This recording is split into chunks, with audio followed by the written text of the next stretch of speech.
નમસ્કાર વિદ્યાર્થી મિત્રો, કેમ છો? આજે આપણે ધોરણ 12 વિષય અર્થશાસ્ત્રની અંદર પ્રકરણ નંબર 4 બેન્કિંગ અને નાણાકીય નીતિની વાત કરીશું. વિદ્યાર્થી મિત્રો, બોર્ડની પરીક્ષા માટે આ ખૂબ જ મહત્વનું એક પાઠ છે. લગભગ દર વર્ષે બોર્ડના પેપરમાં આ પાઠમાંથી 8 કે 10 ગુણનો પ્રશ્નો આવે છે.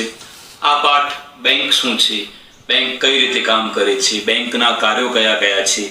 આપણે આ પાઠમાં બે બેંકના પ્રકારો, એક વેપારી બેંક છે અને બીજી છે મધ્યસ્થ બેંક.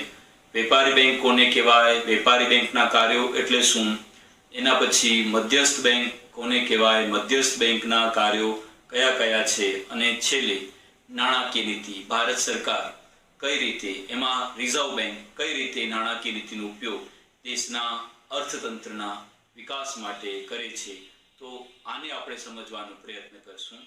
વિદ્યાર્થી મિત્રો, આ વિડીયોમાં આપણે કોને કહેવાય અને વેપારી બેંક કઈ રીતે કામ કરે છે એની વાત સમજી. એનાથી પહેલા વેપારી બેંક કોને કહેવાય છે અથવા તો બેંક કોને કહેવાય છે અને ભારતમાં બેંકોનું ઉદ્ભવ કેમ થયું એના વિશેના આપણે બે વિડીયો એક જોઈએ. પછી આપણે વેપારી બેંકનો અર્થ અને વેપારી બેંકની પ્રક્રિયા એ સમજવાનો પ્રયત્ન કરીએ છીએ. Bank, a term that has become an integral part of our lives. From saving money, booking online tickets, taking a loan to any other money-related operations, banks have become the bridge that connect us with money. But how did they come into existence all of a sudden?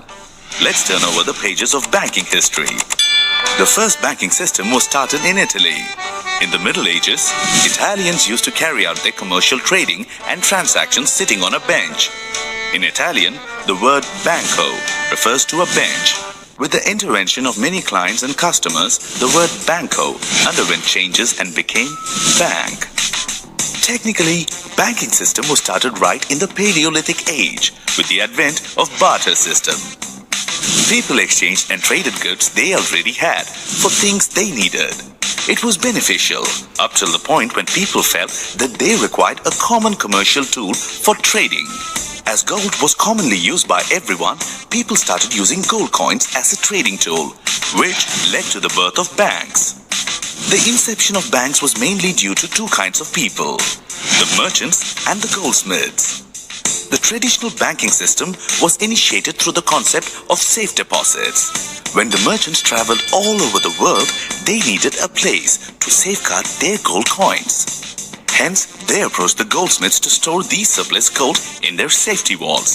This is how safe deposits came into existence. When the money was idle in the safety vault, the goldsmiths started lending it to people, earning an interest from it. He also gave a part of the profit to the merchants as an incentive, encouraging them to deposit more gold coins with him. This paved way for the savings bank or deposit scheme in the later stages and is still considered to be one of the safest investment plans. These can be rightly called the stepping stones to the conventional banking system.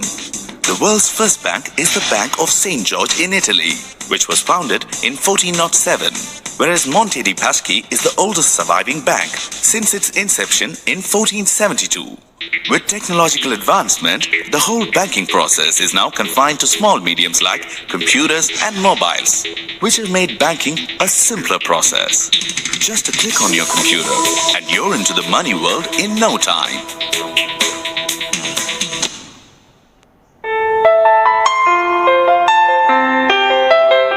ऐसा कोई इंसान नहीं जो directly या indirectly bank से जुड़ा ना हो. हर जरूरत को पूरा करने के लिए हमें पैसों की जरूरत पड़ती है.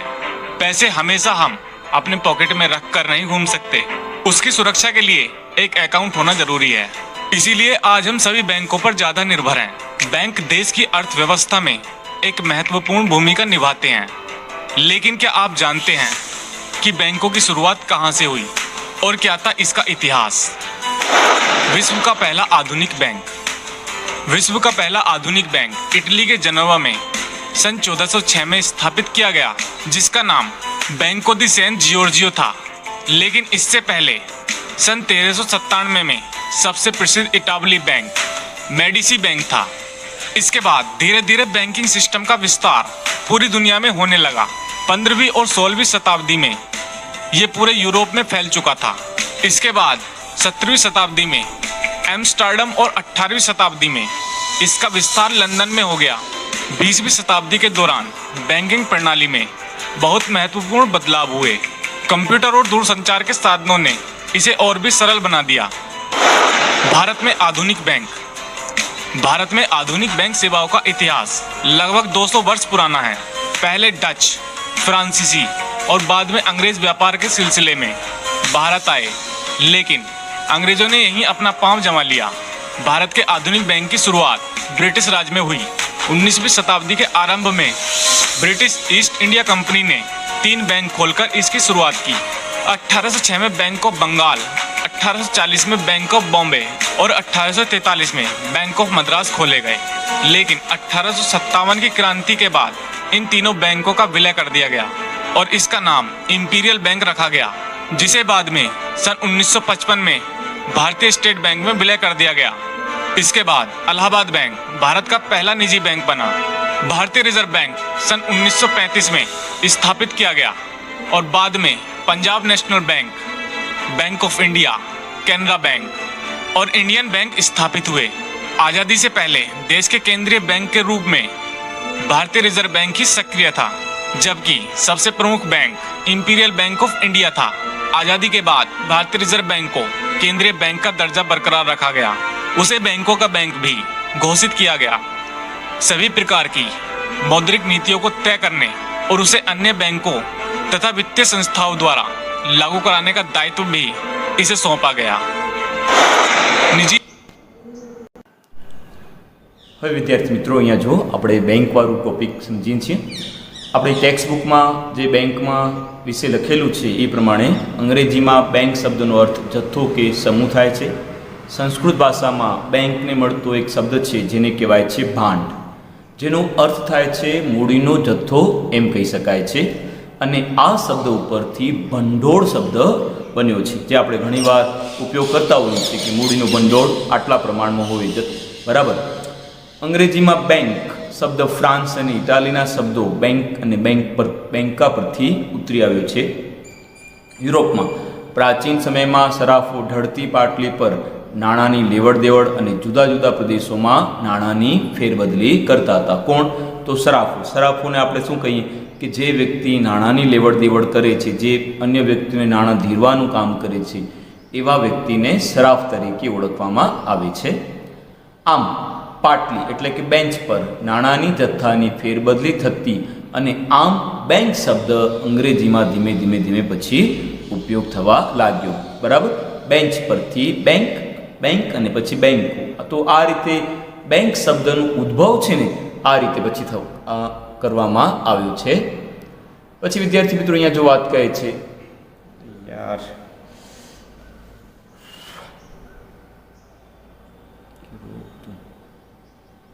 આમ કહી શકાય કે બેંકને નાણાંના ભંડોળ સાથે સંબંધ છે। વિશ્વની સૌપ્રથમ બેંક તરીકે સ્પેનમાં 1401માં સ્થાપેલ બેંક ઓફ બાર્સિલોના તરીકે ગણાય છે। આ વિભાગ એ અને વિભાગ બી માટે ખૂબ મહત્વનું છે। આ તમને વિદ્યાર્થી મિત્રો ખાસ યાદ રાખવાનું છે।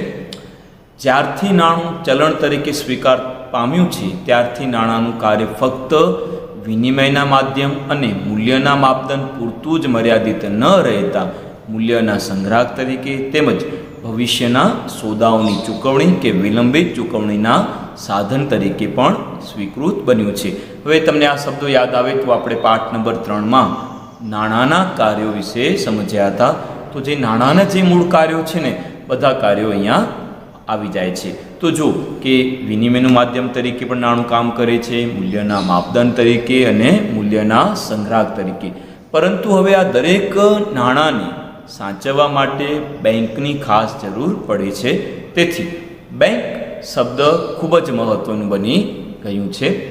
નાણાંના કાર્ય વધતા નાણાંના મૂલ્યની જાળવણીના પણ પ્રશ્નો ઊભા થયા કે આપણે નાણાંને કઈ રીતે જાળવશું।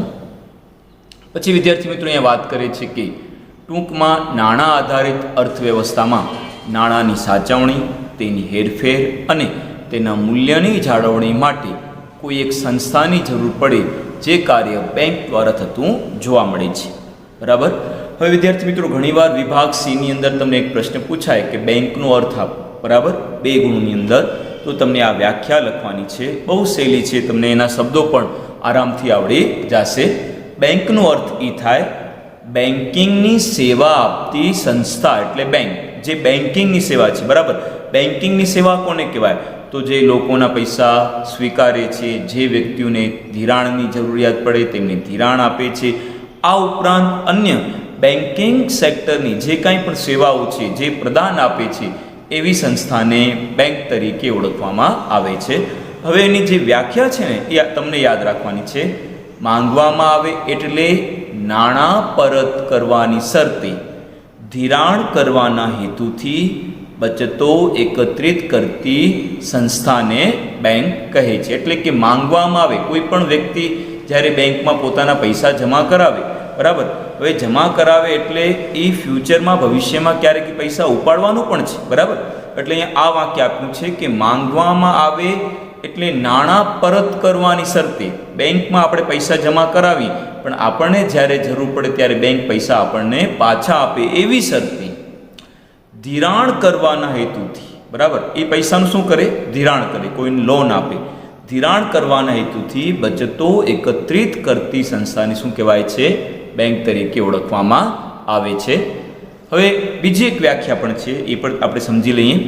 બેંક એટલે નફાના હેતુથી કાર્ય કરતી એવી ધંધાકીય સંસ્થા જે પ્રજાની બચતોને થાપણ તરીકે સ્વીકારે, તેના બદલામાં વ્યાજ આપે, તે થાપણો સાચવે, વળી તે થાપણોમાંથી જે લોકોને જરૂર હોય તેમને ધિરાણ આપે અને ધિરાણ સામે વ્યાજ વસૂલ કરે. ઉપરાંત અતિરિક્ત નાણાંનું દેશના વિકાસ માટે વિવિધ ક્ષેત્રોમાં શું કરે? રોકાણ કરે. તો બેંકોનું કામ આ છે કે લોકો પાસે જે બચતો છે ને એ બચતો સ્વીકાર કરી અને એના ઉપર લોકોને વ્યાજ આપે. બેંકમાંથી જે બેંકની અંદર જે પૈસા આવે છે એ પૈસાનું બેંક શું કરે?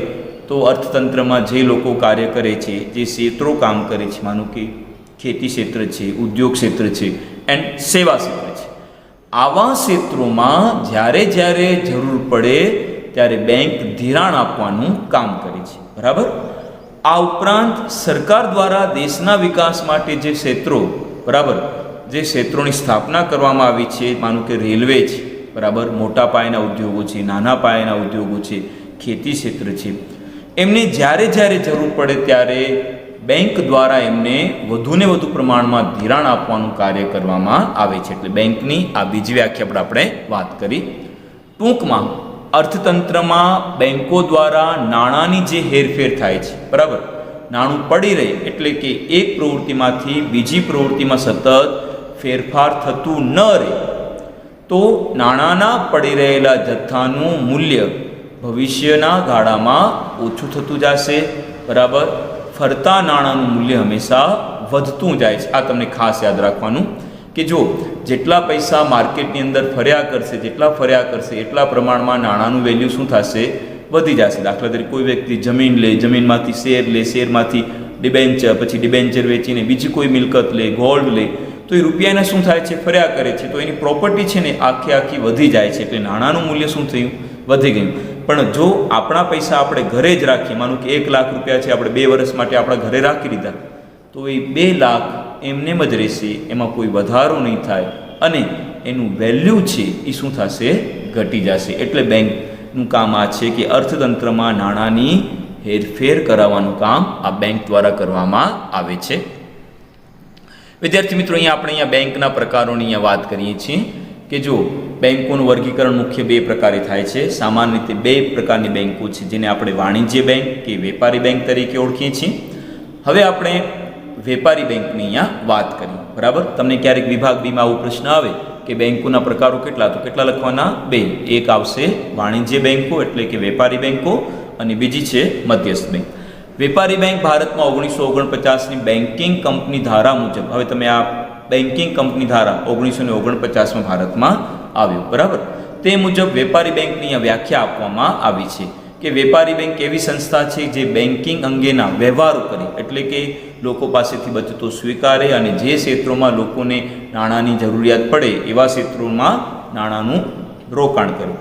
એટલે વ્યવહારો કરે એટલે કે દેશમાં રોકાણ વધારવા માટે પ્રજાની થાપણો સ્વીકારે, જે ગ્રાહકને જરૂર પડે ત્યારે પાછી મળે અને જેમાંથી ચેક, ડ્રાફ્ટ અને પે ઓર્ડર વગેરે દ્વારા ઉપાડ થઈ શકે. તો એવી જે સંસ્થા છે એને શું કહેવામાં આવે છે?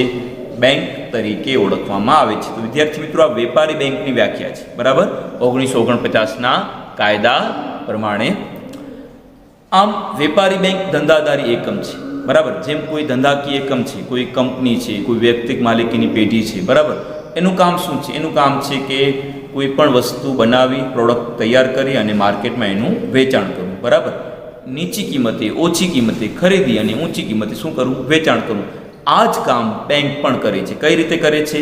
તો લોકો પાસેથી ઓછા વ્યાજે નાણાં લે છે અને લોકોને વધુ વ્યાજે નાણાં ધીરવાનું કામ કરે છે. જેમ એક વેપારી વ્યક્તિ કામ કરે છે તેમ બેંક પણ કામ કરે છે. એટલે અહીંયા શબ્દ છે વેપારી બેંક ધંધાદારી એકમ છે અને નફા માટે કાર્ય કરે છે. પ્રજા પોતાની બચતો આવી બેંકોમાં જમા કરાવે છે, જેને બેંક થાપણોના સ્વરૂપમાં સાચવે છે અને તે થાપણો બેંક અન્ય કાર્યોમાં રોકે છે. એક રીતે બેંક પ્રજાના પૈસા અન્ય આર્થિક પ્રવૃત્તિઓમાં વાપરે છે અને તેથી પ્રજાને તેના બદલામાં થાપણ પર વ્યાજ ચૂકવે છે, બરાબર. તો આ રીતે વેપારી બેંકને કેવી કહેવાય? ધંધાકીય એકમ તરીકે ઓળખવામાં આવે છે. હવે વેપારી બેંક થાપણોને કઈ રીતે રોકાણ કરે છે? તો એનું પણ આપણે એક વાત અહીંયા સમજીએ. થાપણનું બેંક કોઈ પણ ક્ષેત્રમાં રોકાણ કરી શકે, જેમ કે ખેતી કે ઉદ્યોગના વિકાસ માટેના કાર્યક્રમોમાં પણ વાપરી શકે છે, અથવા તો સરકારની જામીનગીરીઓમાં તેને ખરીદી શકે. સરકારની જામીનગીરીઓ એટલે શું? તો જો સરકારની કોઈ કંપની હોય તો સરકારની કંપની એ શેર બહાર પાડે, ડિબેન્ચર બહાર પાડે કે અન્ય કોઈ પણ રોકાણ કરવા માટેના સ્ત્રોત બહાર પાડે, તો એવા સમયે સરકારી બેંકો કે વેપારી બેંકો શું કરશે? સરકાર દ્વારા આવા રોકાણોમાં પોતે રોકાણ કરશે, અથવા તો તે લોકોને રૂપિયાની જરૂર હોય તેવા લોકોને ધિરાણ આપે છે. એટલે જે લોકોને, કયા કયા લોકો? ખેડૂતો હોય, ઉદ્યોગપતિ હોય, બરાબર, કોઈ કામદાર હોય, કોઈ નાના પાયાના ઉદ્યોગોના માલિક હોય, એમને જ્યારે પોતાના ધંધાના વિકાસ કે આધુનિકીકરણ કરવા માટે નાણાંની જરૂરિયાત પડે ત્યારે આવી નાણાંની જરૂરિયાત વેપારી બેંક અહીંયા સંતોષવાનું કામ કરે છે. રોકાણ કરે ત્યારે બેંકને નફો કે આવક મળે છે. કઈ રીતે આવક મળે છે તે આપણે વાત સમજી. ધિરાણના બદલામાં બેંક વ્યાજ વસૂલ કરીને શું કરે છે? કમાણી કરી શકે છે. અહીંયા વિદ્યાર્થી મિત્રો, આપણે વાત અહીંયા બીજી સમજીએ કે થાપણો સ્વીકારવા માટે વ્યાજનો દર બેંક આપે તેના કરતાં ધિરાણ પર ઊંચું વ્યાજનો દર વસૂલ કરી બેંક નફો કમાવે છે. એટલે અહીંયા તમે વાક્ય સમજો કે બેંક પ્રોફિટ કેમ લે છે? તો લોકો પાસેથી ઓછા વ્યાજે પૈસા લે છે અને લોકોને, કોને? ખેડૂતો, વેપારીઓ, ઉદ્યોગપતિઓ, દુકાનવાળા, વેપારી, એ બધાને ઊંચા વ્યાજ શું કરે છે? પૈસા ધીરવાનું કામ કરે છે. હવે માનો કે લોકોને 4% વ્યાજ આપે છે, બરાબર, આપે છે, બચત કરે છે એટલે એને આપે છે 4%, અને 18% લોન ના આપે છે, વ્યાજના દર છે. તો 18%માંથી 4% ગયા એટલે કેટલા બચ્યા? 14%. તો વેપારી બેંક 14%નું શું કરે છે? પ્રોફિટ કરે છે. આમ બેંક ધંધાદારી સંસ્થા છે. બીજા શબ્દોમાં બેંક નાણાંની હેરફેર કરી નફો કમાવા માટે ધંધો કરે છે, તેથી જ તેમને વેપારી બેંક તરીકે ઓળખવામાં આવે છે. તો વિદ્યાર્થી મિત્રો, અહીંયા તમને ખાસ યાદ રાખવાનું છે કે વિભાગ C ની અંદર 2 ગુણમાં એક વિધાન પૂછાય કે વેપારી બેંક એ ધંધાકીય એકમ છે અથવા ધંધાકીય સંસ્થા છે. શા માટે? તો તમને આ શબ્દોમાં જવાબ તમને આપવાનું છે, બરાબર વિદ્યાર્થી મિત્રો.